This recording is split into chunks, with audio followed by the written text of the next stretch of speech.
Yeah, we're rolling. Hey, Carl here. It's January 9, the day we've all been waiting for, and so far so good. The elections, what all the reports at least, are getting peaceful. Lots of people turning out. Kept some stations open later, but besides the excitement there, and voting will go on for about a week. I'm heading to Rwanda in a few hours. Going to fly tonight to DC, and I'll meet up with Drew Kahn, good friend at Buffalo State. He's in charge of the theater department.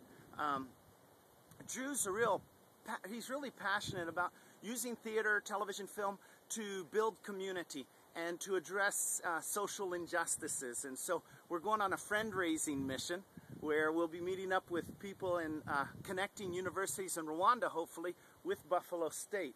So it should be a really interesting trip. The Anne Frank Project, that's what Drew started, and so you want to check that out online. But in addition to meeting the universities, and we'll be blogging, in addition to that, a couple highlights. Just a couple weeks ago, just about 2 miles that direction. Sammy, you hunting? A couple of weeks ago, I met a young guy from Congo, Rwandan. He fled with his, he was born in Congo, you know how the border thing is. Anyway, he fled with his mom and little brother and sister. Really, like so many other hard stories in the Congo, lost their dad and his older sister. Spent 5 years in a camp in Rwanda, and then they got lucky, and with UNHCR, they ended up here in Spokane, Washington. And anyway, his aunt is still in a camp in Rwanda, so we want to go visit her, take her a suitcase full of stuff, and so that should be a highlight of the trip.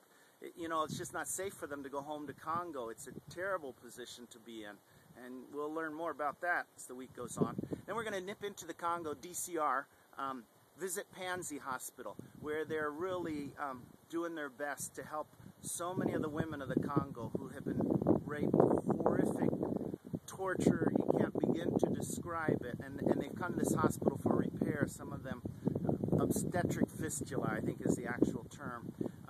And we'll be learning a little bit about that. And a bunch of friends here in Spokane brought us children's book, taking a suitcase full of children's books, because the kids come with the moms who need the surgery. They've often got children, or there might be a young girl and she's pregnant.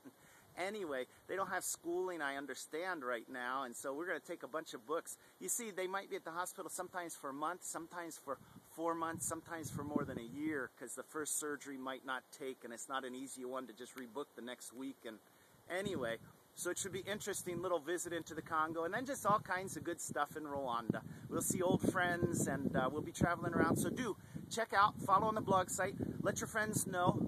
Facebook, World Outside My Shoes, Facebook.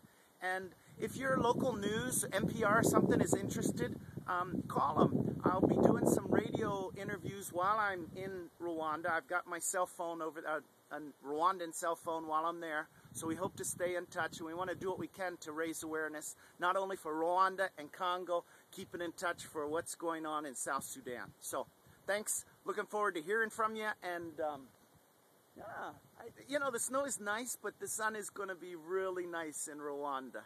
Take care.